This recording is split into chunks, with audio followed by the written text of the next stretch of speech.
Jean-Paul L. Garnier lives and writes in Joshua Tree, California, where he's the owner of Space Cowboy Books, a science fiction bookstore. That's something I want to do when I grow up. Independent publisher and producer of Simultaneous Times podcast. His poetry collections include In Ludicio, and it might be on Ludicio, he'll correct me in a moment, Chola Needles Press, Future Anthropology, currently being translated into Portuguese, yay! Odes to Scientist, an audiobook from Space Cowboy Books, and Betelgeuse Dimming. Jean-Paul is a three-time Elgin Award nominee whose work is included in the 2020 Dwarf Stars Anthology of the Science Fiction and Fantasy Poetry Association. His first novella, Garbage In, Gospel Out, was published in 2020 by Space Cowboy Books.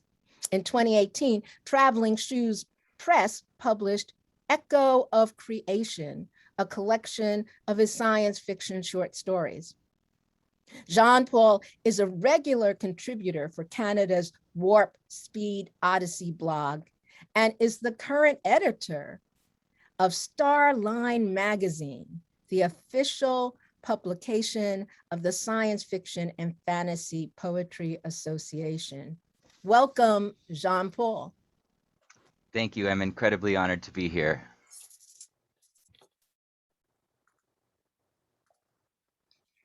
Shall we dive right into some poetry then? Please do.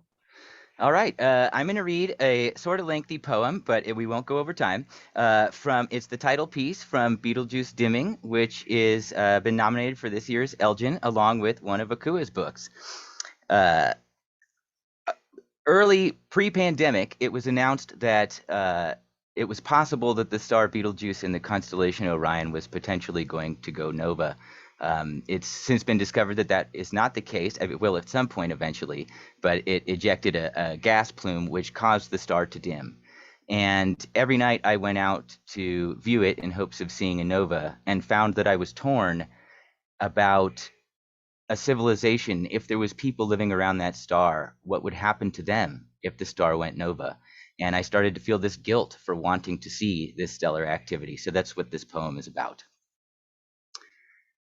Receiving word of your imminent nova, we await the neutrino flood, signaling your demise as you dim before us, before in time, future colors paint our minds. The night holds new treasures, our constellations change, evenings spent waiting for you to vanish in kaleidoscopic majesty, centuries of wait, our telescopes trained. Praying for explosions, tears taint my wonder, thinking of your culture lost in the fiery display, flowers in our sky, shines with our sun briefly. Materials of life, stripped away so many centuries ago, reduced to headlines, lacking all essence of your unknowable ways, the arts we will never see. The way of all stars takes you before my birth, weeks of light, temporary remains. We may have spoken, we teething still during your renaissance. Now we listen and see the wake of your silence. Without having met, we mourn, nightly lament the distances. From your star flee, may we meet yet. Were you breaking rocks when telescopes could have warned? The spacefaring know. Still gravity hinders. Home becomes burning prison amidst cosmic splendor. Were you witness to others feel the same way? Beg the contact which could never come. Great voids only growing, slowly growing. If I mourn, as I do early evenings, it is too late for worth. Your parish ancient, fresh, Cosmic rays hold no detail, lost in the noise forever. No more shall you redden the sky, small point of miracle, punctuating the winter wanderer in endless pursuit. Now forgotten your myths, of which we were but a pinprick of light. Watching you fade, billions may have fallen. So many stories, dust sails on the medium. We may have loved each other, or only misunderstood. Dimming, still dimming, only noticing after being told, as if trivial the many, the multitude wiped away, looking, still looking, fearfully excited. Anticipation rise, stomach drop, your photons arrive alone, carrierless and random, seeking the coherence, again sadness, that times seldom align. Signaling us pre-birth, only aware of visible light in the trees, you thought us non-existent, building our antennae long after signals pass, deaf planets. Warm tears quickly cool, following the wanderer, blurring the faint point to nothing before its time, before the show of fire, before the end. What signs pointed, fingers outstretched towards oblivion, peering into the expansion as flame nears, atmospheres cast off, seas join sky. A sky blacker without you, larger void. May your rays ignite new material for life. May they stir clouds into order. Dust cloud to dust cloud, memories gone before accretion. Energies swirl. Will they carry our past in shrinking ovals until it may speak again? The light still travels, eternal, dissipating, wanting to be noticed, forever leaving the source, forever containing wisdom and folly, undeciphered by us for now. I wish my eye were planets wide, reading entire spectrum, comprehending all forms, blazing information, memories of every sentience working the waves. The same moistened eye, moved by the opposite of desire, limited in ways you could have shown us, uncommon frames of reference, potentially so useful. Those centuries ago, holding each other in the knowing, those who could not escape terrible knowledge, forewarned apocalypse, or blissfully naive in the caves, or in the caves survive, waiting for the air to mix the vacuum, a slower death, instant winds of fire, preferable unless needing time for prayer. Nightly guilt descends, pleasure grimace of beautiful doom, wincing as I remembered you, circled the dying star when it was life giver. All suns, infanticide, the time of cleansing, bitter rebirth, temperatures of fusion, matter now joining burning generations, spewing gold which may never arrive, omnidirectional color, heat, warming lovely shores no more, no more tanning lovely skins, pelt or leaves, evaporating towards heaven.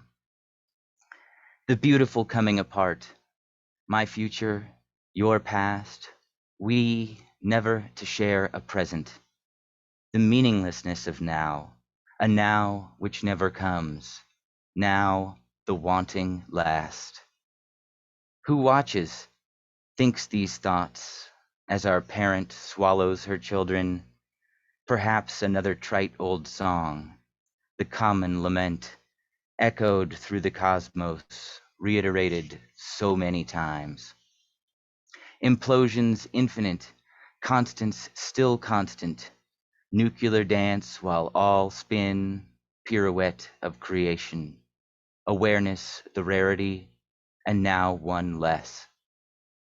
One more to reach its end, rotting on the vine or venturing towards us or away.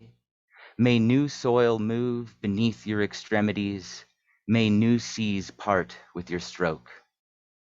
Your red pallor, vague ecliptical memories, grace mornings, each night may be the last, when you sail our skies unhindered by destruction. After fading from my mind within weeks, guilt reduced to eulogies, teach me to sing your songs vanished forever, songs of your people. We lacked the time for images of you, only now seeing the possibilities of a connection never made. If you had waited, if you had a choice, please send one final burst, archives reaching through space, collections of knowledge spilling through stars.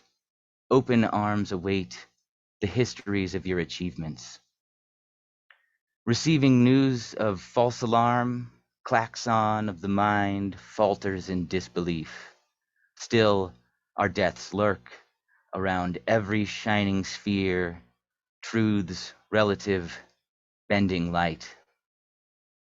Your convexous view, roiling in polished glass, ripples through academies whose secrets public cannot fathom, not held hostage, yet amplified through technicalities. Our mistake repeatable, always so sure, in the churning universe, certainties are flawed, and death will come surely as the sun may not rise. Even if not within my life, someone witness the countless deaths on every glowing horizon, the stellar sway, predetermined and beautiful, ghastly, predictable beauty, cosmic dialectic, the creator's pendulum slants in entropy's favor, cannot truly keep time throughout eternity. Time sped up, a fireworks show for the all-seeing eye, the all-deaf ear, or one who listens, remaining silent, keeping record for the book of time's end. And all this heat dies cold and isolated, when once light peppered the terrible backdrop of endless voids placed there by fluctuations. Receiving word of your imminent nova, all await the neutrino flood, signaling possible demise as you brighten before us. At one time, future colors painted our thoughts. That is the title poem from Beetlejuice Dimming. Thank you all. I'm going to share. Am I good on time, Akua? I'm going to share a few much shorter poems from an earlier collection titled Future Anthropology. And this was originally released as a series of small chapbooks and then compiled into one book. This piece is called Raise and Praise, and it is a drinking song from the future. Raise a glass from wood-brewed cask. Remember the days when we drank from the tap? When electric light illuminated face, away from this candlelit dim place. There was more than alcohol to warm us then, electric heat and wood to burn, many things to eat and to watch. Now only farming, now watch the clock. Raise a glass to luxuries past, to taking without consequence, when beautifully naive we had it all, and for the comforts sold our souls. We knew not cold, our false sense of toil, before we bled and ruined the soil, which barely now can give us barley, and whose burden rest on us wholly. So raise a glass to what is left. Lord, forgive us for our theft. Give thanks to all those here, especially those who made the beer.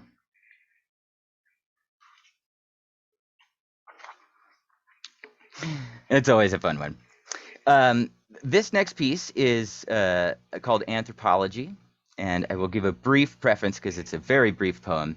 But I was reading an article about discovery of primate skeletons that had knee fractures, and they were using this to consider it as proof of our arboreal past. And while it may be, I thought about how often anthropologists are wrong, and we tend to look at the past through our current lens without thinking of how different things actually were. In 10,000 years, if they dig up these bones, they will deduce violent times, cave-dwelling hardship, fighting hands that never knew music, tree-dwelling knees that never set tile, cracked skull that never thought of old bones.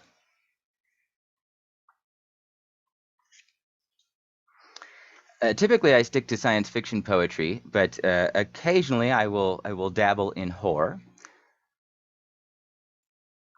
And after a bout of extreme insomnia for a long time, weird things start to happen to your mind when you don't sleep. And this is what this poem is about. It's called The Entrance. Silhouetted silent procession, lights and faces all obscure, entering forbidden chasm for rituals deemed impure.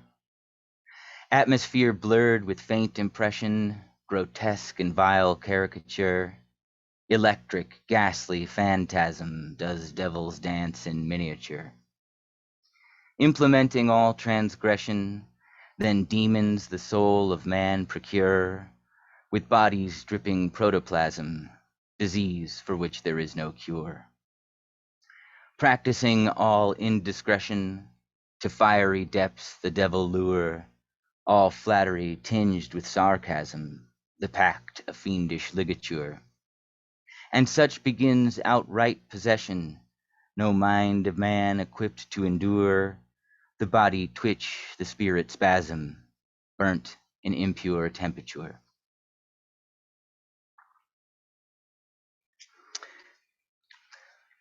One of the other chapbooks, so each four chapbooks that this is comprised of were each written on a different theme. One of them is called Us Clone, and it's all poetry about being faced with a clone of yourself that has identical thoughts and some of the really horrible things that come up with being faced with yourself that way. So this one is called With My Double.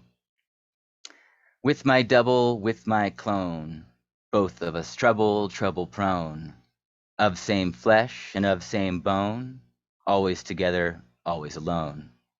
I'm the first, he's the drone, living mirror, patterns shown. He's the second, the double moans. One was born, the other grown.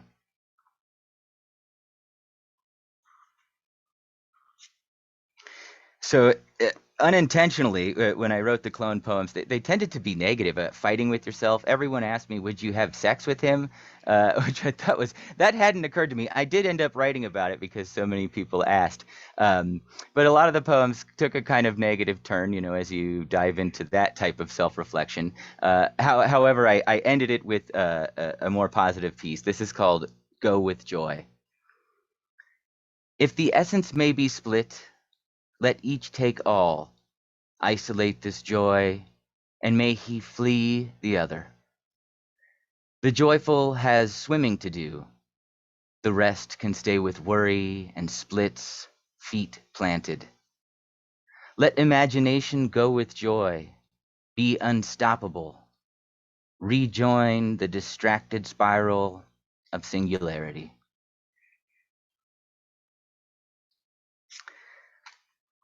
And then, so Odes to Scientists, which Akua mentioned earlier, was released as an audiobook. It's from a live performance I did with a band at the Astronomy Arts Theater here in Joshua Tree, a wonderful observatory that hosts amazing star parties and events, movie screenings, and things like that. So I was fortunate enough to get to read there with the guys that make music for my podcast, a couple of wonderful composers and amazing improvisers. So we tend to take these works and make them into audiobooks.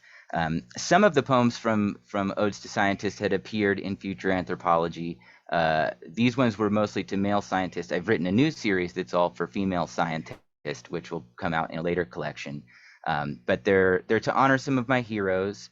And a friend of mine who is an educator suggested that I keep writing these because it's a great way to get people in the humanities interested in the sciences. And I wanted to honor some of my heroes like Michael Faraday, who is someone is a constant inspiration for me. But this poem is for Carl Sagan and Anne Droyan. After hearing the Radiolab interview with Anne Droyan about their love story, it's the most heartbreaking love story you've ever heard. It is the most romantic thing I've ever heard, and I cry every time I listen to this interview, so I had to write this for them. Your love exalts humankind, flowing through the cosmos, our record, love that outlasts humankind. The responsibility for human fate only made you love more. Love on the scale of deep time. Forethought equals timeless waves of beauty. Golden sailing, eternal spinning. Only now have you left our star. Thank you for being the ones to represent that which is best in us. If it is the last vestige of humanity, thank you for making it love.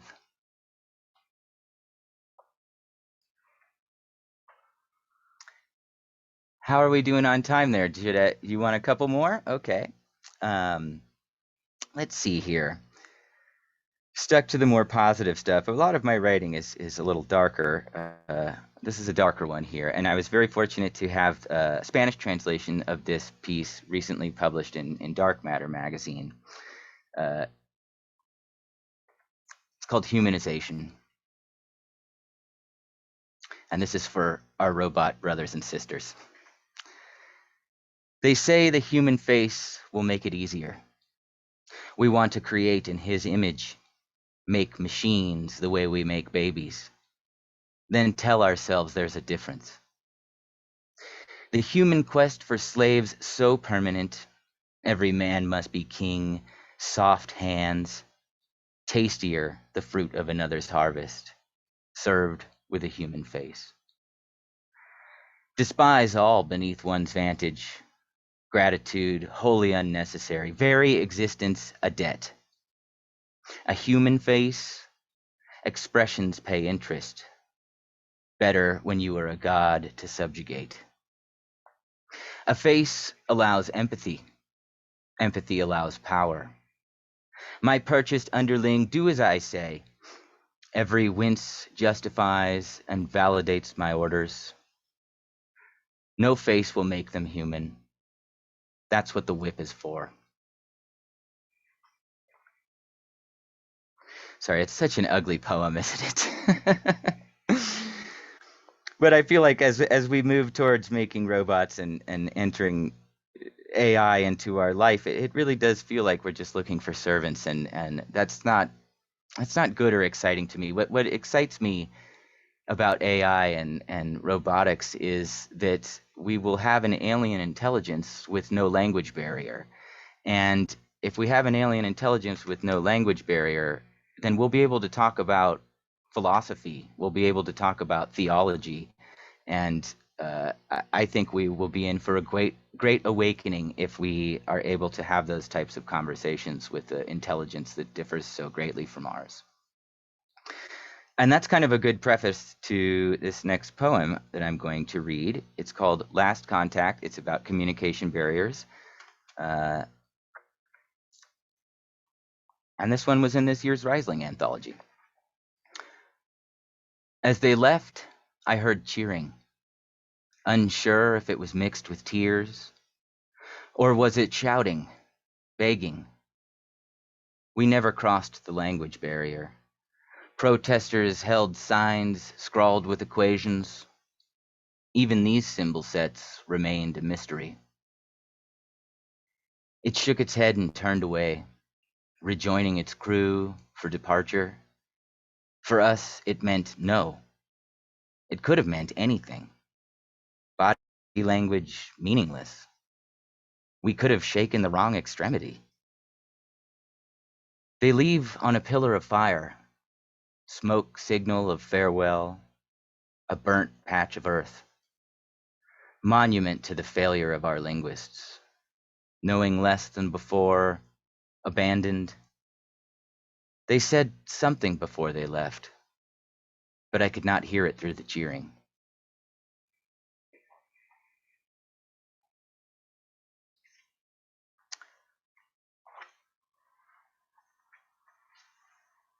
Okay, let's see. One more. This poem is also from Beetlejuice Dimming, and it is called Sky Burial. Our first sky burial was today, frozen, traveling forever. She would have wanted it this way. As she left for the stars, we cried for arriving. A comet now, gone to heaven. Bodies meant to deteriorate, freeing the energy, vacating the dimension, frozen, traveling forever, static zero, absolute soul. Void calling, cold, impersonal, open arms of God. A tunnel of darkness, nothing like the reports.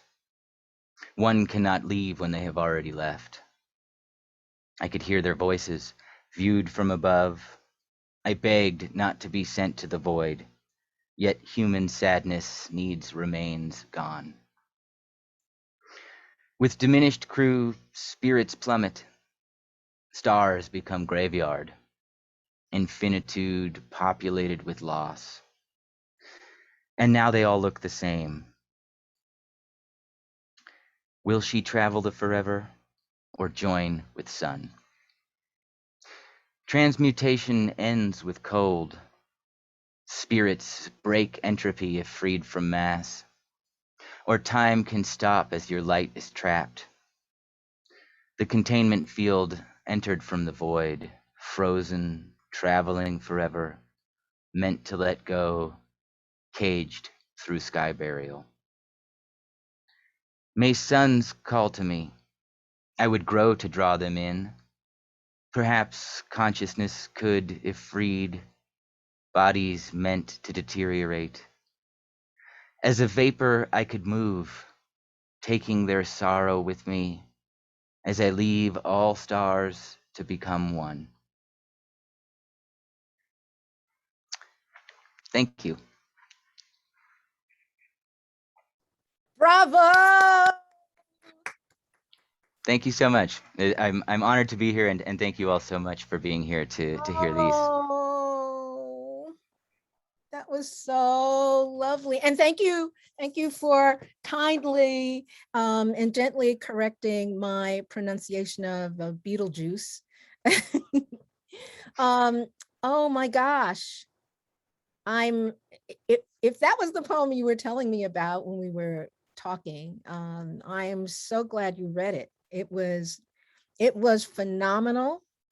We may have loved each other or only misunderstood. A sky blacker without you. Memories gone before accretion. Guilt reduced to eulogies.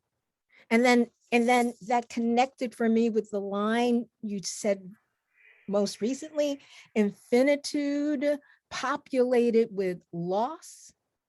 In the churning universe, certainties are flawed. I mean, I've got to read that again. In the churning universe, certainties are flawed.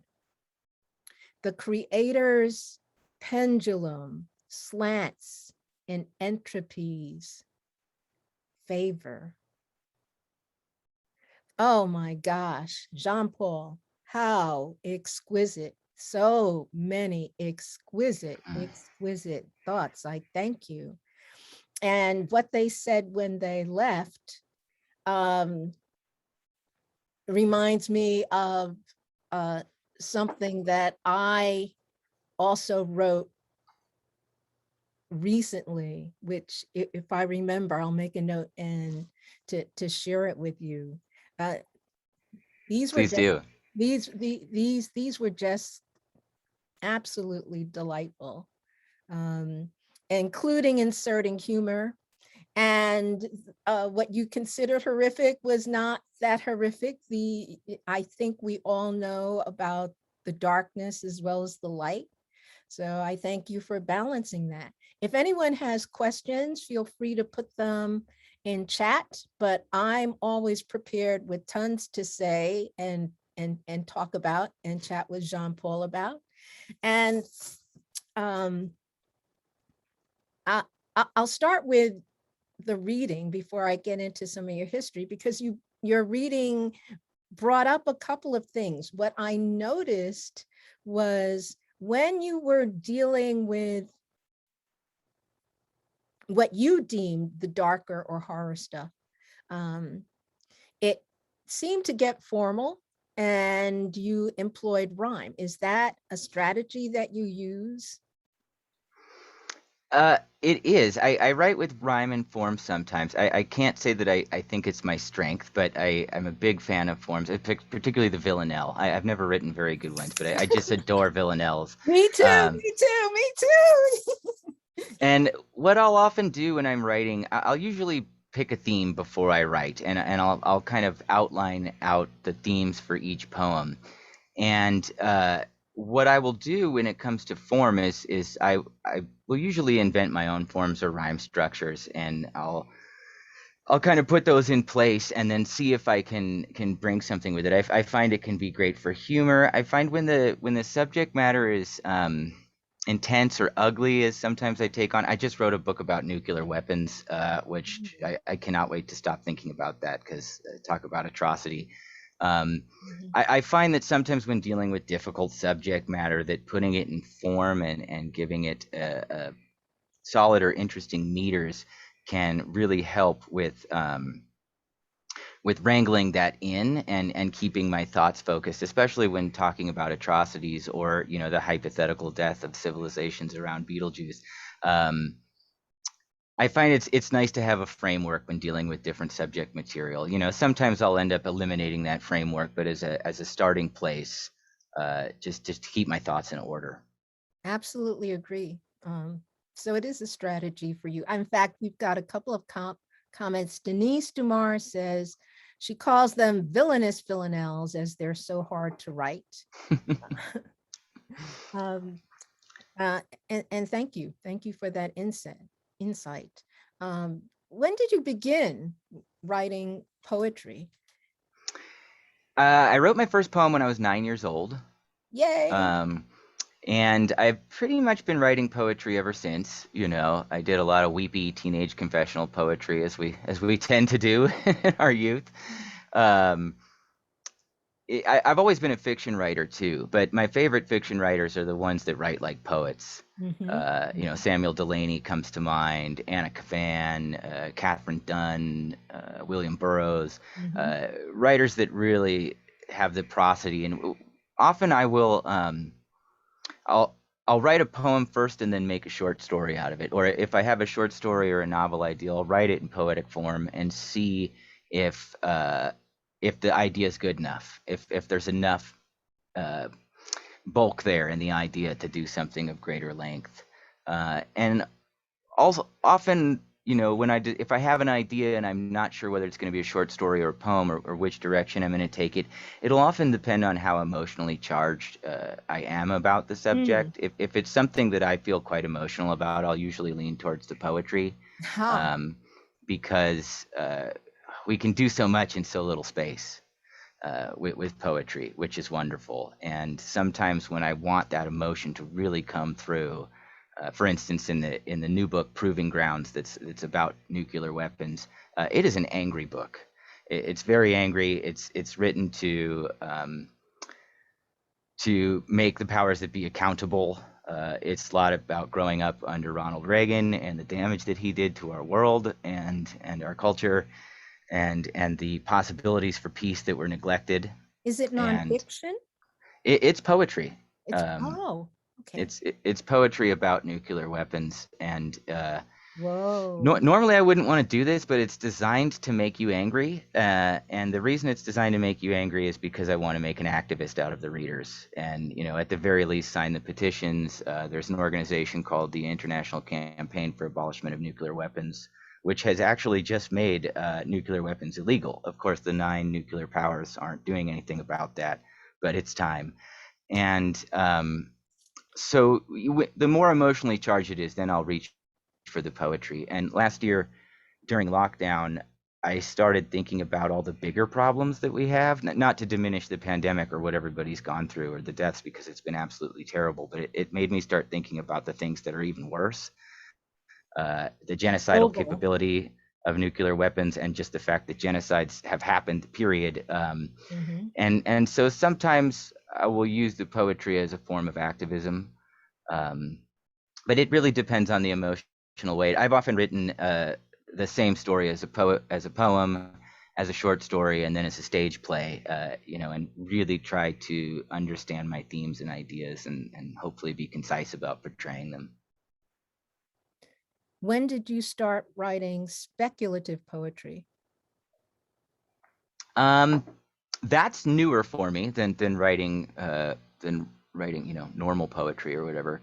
Um, I've been writing speculative poetry seriously and regularly since 2014, so it is newer for me. I was writing science fiction, fiction before that, Mm. and I'd written some non speculative books of poetry, but I pretty much exclusively write speculative poetry now, with the exception of the nuclear poetry, which is not really speculative; it's more historical. Oh, we've got questions. All right. Wait a minute. All right. Seems like you do want your poetry to make something happen. She cites Auden. How do you see your poetry as inspiring people to do something in the so-called real world? Well, certainly with Proving Grounds, the nuclear weapons book is. I want people to sign the petitions. I want people to write their senators. I want people, hopefully to demand the abolishment of nuclear weapons forever. There are over 13,000 nuclear weapons still in existence. I mean, Mhm. it's a complete abomination against humanity and the world and life in general. With my speculative poetry, what I aim for and hope to achieve is to instill a sense of childlike wonder in the reader. To go out and look at the stars, and or anything really, because everything is fascinating and amazing and beautiful. Whether it's an ant or a stone or a stellar explosion, and that I think holding on to that childlike wonder is something that science fiction and speculative fiction and poetry do so well. Uh, to give us that amazement of seeing something for the first time. Even if we've seen it before, we can see it differently, and that causes us to be seeing it in for the first time in a way. And I think speculative poetry excels at doing that, and that's why I gravitated towards writing it and reading it.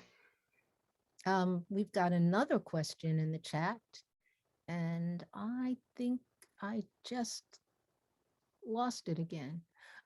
It was about how you formulate a poem, but hold on a second. I'm going to try and find it. What is your process in formulating a poem? And do you do much editing?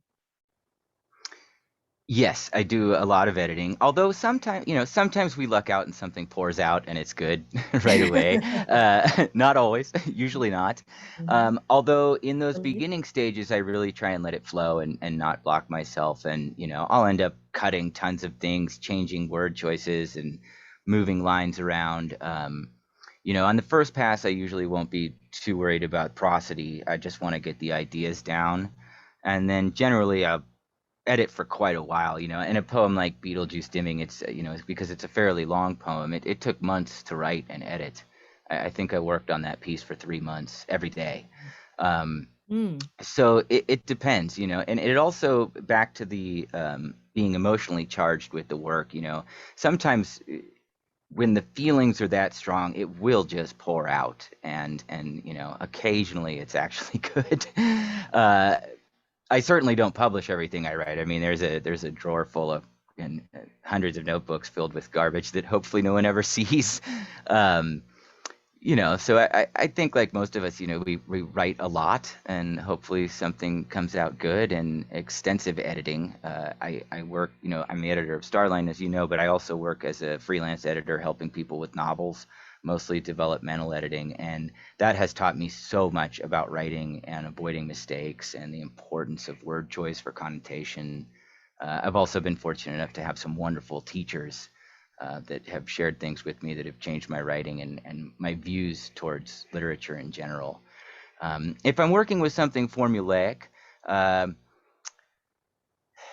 when I was younger and I was trying to teach myself form, I don't know if this was a great idea, but the approach I took was I started with the simple forms and worked my way up. So I wrote 100 haiku, I wrote 100 limerick, I wrote 100 rondelles, tried to write 100 villanelles, and kind of baby stepped my way up to it. And those energies in those projects didn't result in a lot of good poetry, but it did result in helping me to understand the forms.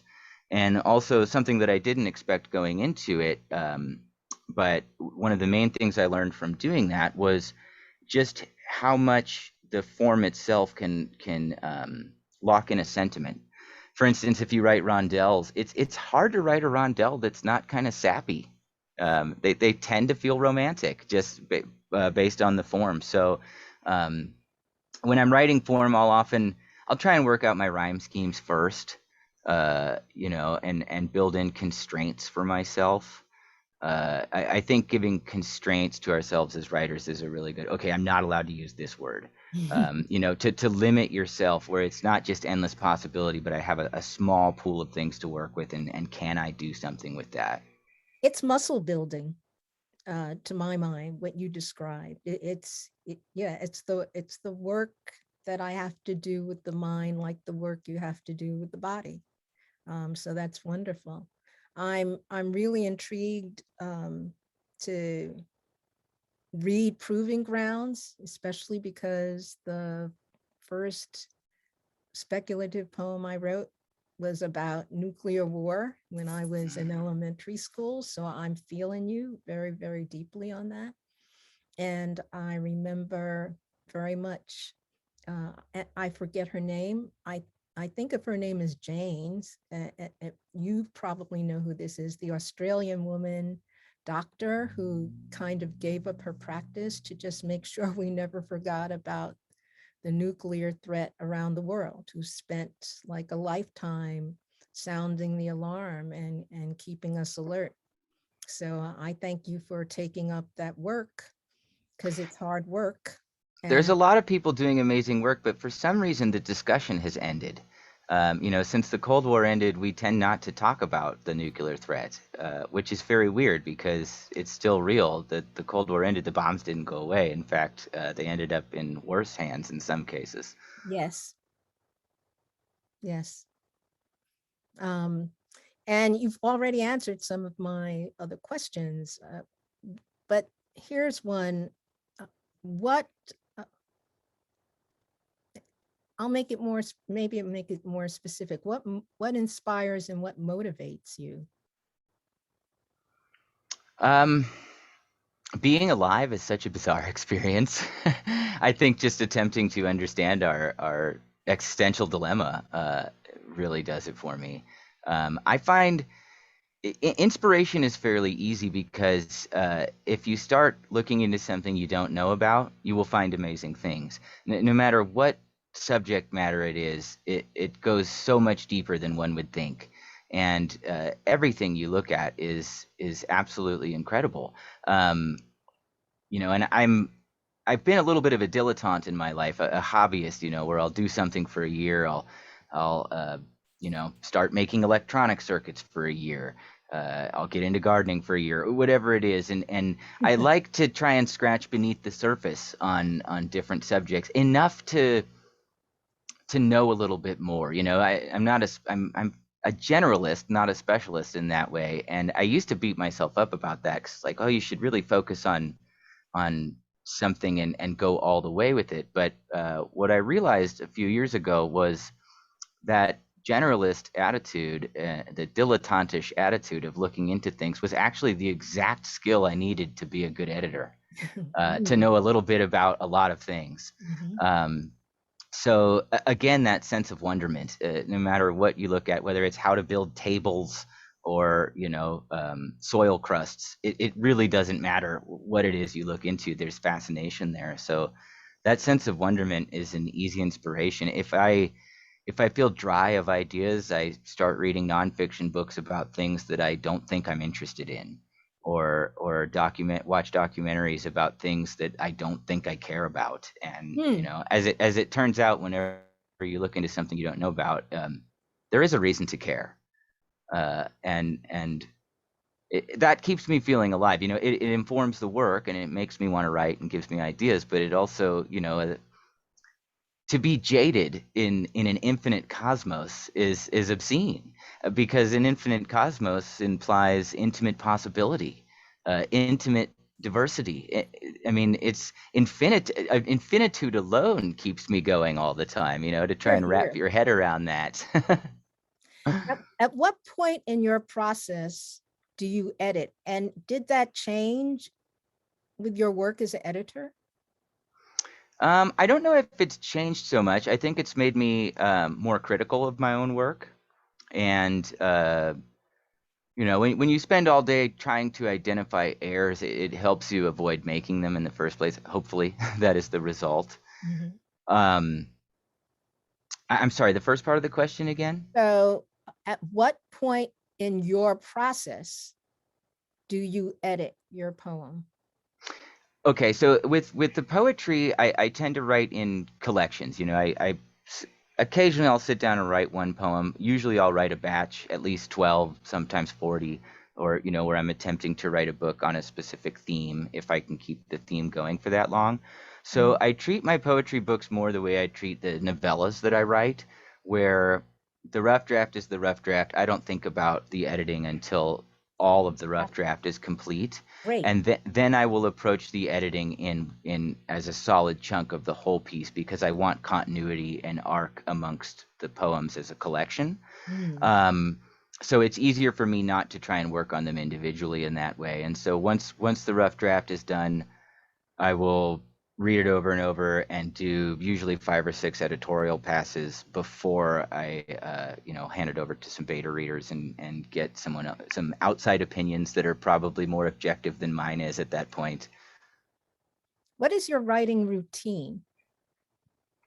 I like to, so I don't write every day. I'm kind of a binge writer. Mm. I write a lot sometimes, and then sometimes I don't. I'm busy reading, or, my job keeps me very busy. But when I am writing, what I tend to do is wake up at 5 in the morning, have some coffee, try and avoid any interactions with the outside world. When I'm working, I like to be totally free from distraction. A lot of people like to have inspirational things around where they work. I would prefer blank walls. I Mhm. want zero input. And because I want to have my subconscious doing some of the heavy lifting, I like to work first thing in the morning before I've spoken, before an external idea has come to me. So at night, I take extensive notes about the things I want to do tomorrow. And then, with any luck, when I wake up, it starts flowing. If it doesn't flow, I write anyway. I find that inspiration can sometimes be a double-edged sword, because it can interfere with objectivity. So sometimes I look at it as work, and I sit down and it's time to work. I need to write for 5 hours, or however long that's going to be, usually at least 2 hours, and get the job done, and worry about it being art later. Excellent. Thank you for sharing that.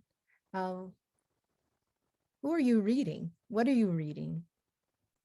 Uh, this year I have read mostly novelists that I'm going to interview for online events that happen at my bookstore. So I've been reading a lot of contemporary space opera. I Ah, just read Wendy Darling by A.C. Wise, which is kind of a sequel to Peter Pan. It was amazing. I mean, that premise wouldn't have done it for me, but reading the book, it was was incredible. I, for the last year and a half, I've been reading a lot about the Cold War and Mhm. nuclear weapons as research for proving grounds. I'm very excited to be out of that subject and into the next. The next book of poetry I'm going to write is about problems that can occur in utopias. So I'm looking Ha. very much forward to reading some utopian literature and some more hopeful themes. Well, I've been reading hopefully hopeful, right? ideally, yes. Uh, I've been reading, I've got a bunch of books that are on the to be read list. They're all female utopias books. I just read Mizora, which had some pretty dodgy stuff in it, but interesting for when it was written. Um, so I'm going to be investigating more of Who's that. that So, by? I've never heard of that. I'm really blanking on what her name is. Okay, say the Forgive name me. again, the title again, Missoura. Mizora, and it's about an all-female utopia. It's very much classic utopian text. There's some pretty racist stuff in it, which is dodgy. Well, thanks for the warning. Yeah, not unusual for the time it was written, but still, who needs that?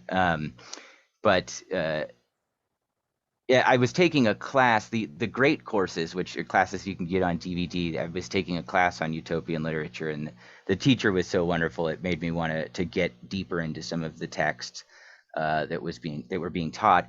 And because I just took on such a negative theme in the book that I was writing, I was like, I've got to do a 180 here. I've got to talk about hope.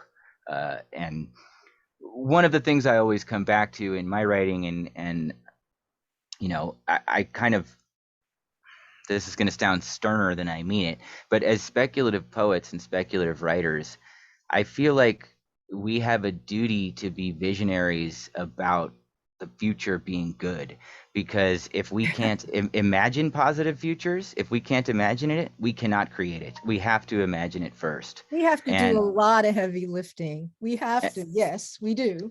and it is the artist's responsibility to culture at large. It can be entertainment too. It doesn't always have to be that, but that's always in the back of my mind, that we have to paint a picture of what a good positive future can look like for everybody, and hopefully read others visions, because it's going to be a shared vision. It has to be a shared vision, otherwise we're not going to have hope. And I want hope for our species so much. And there's a lot of it in speculative work, and again, that's one of the things that makes it such a joy to produce and be involved in. Thank you. Are there any other questions in the, you've got some wonderful comments here. Now let's see. Young people, Denise says, young people tell me they are far more worried about chemical and biological weapons than nuclear weapons. So, okay, so that's yet something else we would need to engage. Um, I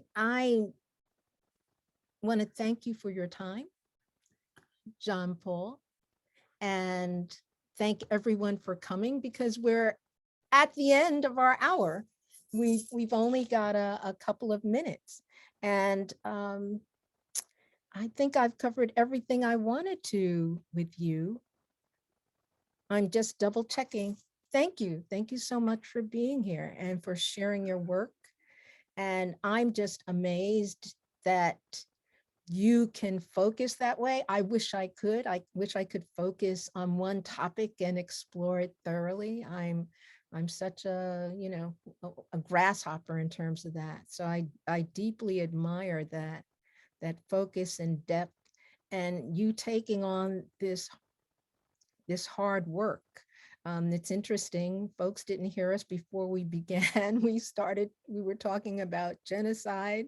So um, the serious the serious work is definitely there for us to do, as well as I look forward to the joyful as well. Um, Jean Paul, any last words? I just wanted to let everybody know, thank you all so much for being here. It's lovely to put a face to some of the names I'm familiar with. And both Beetlejuice Dimming and Odes to Scientists, those are both available as free audiobooks for anyone that wants. I have wonderful musicians that improvise with me when I read, which makes it a lot of fun. It's kind of a Fabulous. different experience. So spacecowboybooks.bandcamp.com. You can find all of those, as well as the podcast we produce, Simultaneous Times, which is a science fiction podcast that comes out monthly. Um, you can visit me at spacecowboybooks.com. We just put out yesterday a free ebook that has writers, science fiction writers from Germany, Brazil, England, and the United States. It's a wonderful free collection, beautiful illustrations. Were done for this collection. I'm so honored to get to work with all of these folks from all over the world. Let our global community thrive. Be kind to each other. We can do better. And thank you so much, Akua. It's been lovely talking to you. Thank you all for being here. Go well, stay well, and please join us next month. Good night.